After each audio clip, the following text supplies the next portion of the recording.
The FarCry series blew up because of Far Cry 3, and since then it felt like the games after have been trying to replicate it while adding and removing a few things here and there, which ruined all the reputation Far Cry 3 built for the series.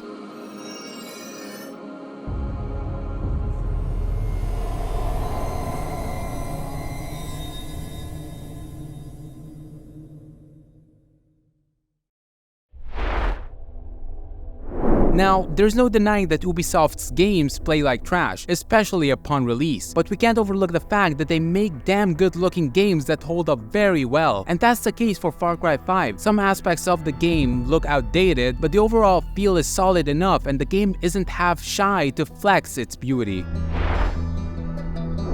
As for the gameplay, there are the pros, but of course there are the cons as well. The game plays well and didn't encounter any bugs or optimization issues. The combat system overall is not completely bad, but it's kinda bland and can take some time to get used to. And the stealth is not the best in the industry, but the essential mechanics are there and missions are doable completely stealthy sometimes.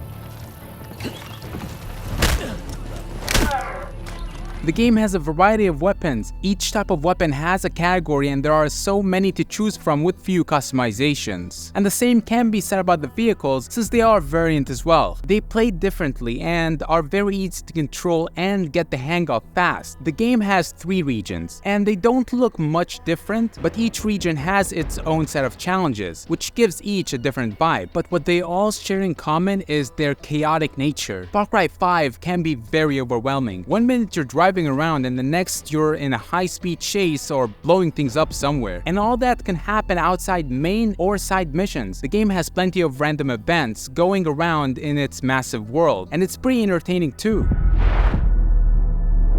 Because of Far Cry 3's boss, the highlight of the Far Cry games are the villains, and Far Cry 5's is Joseph Seed, a self-proclaimed prophet and listener to the word of God. Joseph created a cult that believes that civilization is angering God and one day he will unleash his wrath on the world and destroy it. Now, the way the story is told is very weird. Assassin's Creed Origins prompts you to grind to get more levels to make your story missions easier, but Far Cry 5 locks story missions and makes you grind by destroying enemy territories and strengthening the resistance of that region so much until you quote-unquote piss off the leader of that region so much they send their elite squad after you to capture you, and a confrontation happens. Now, unlike AC Origins, even after the grinding, you'll still understand the story and what's going on because, well, it doesn't have much depth. Each region tells the story of its leader, but they're told in a way like they're rushed or something, so it's hard to care about any of them. All 3 leaders are unique and have different personalities, but they lack depth or reason. They all follow the same blueprint. I was at the lowest point of my life and Father Joseph opened my eyes. And that's it. Without the grinding and only playing the main story missions, the game would only take you 3 to 4 hours to finish. So yeah, but to be fair, Joseph has this psychotic feel to him, and the amazing voice acting and performance captures that menacing, manipulative existence of him. So to put it simply, he's a decent antagonist. I heard God's plan for me.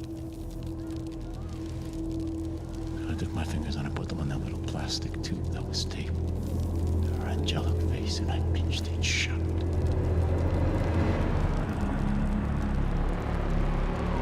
Far Cry 5 isn't the best game out there, but it has its people. However, that being said, I don't feel like I'm one of the people who would want to finish it again or go for 100% completion, and for that, it deserves a 6.8 out of 10.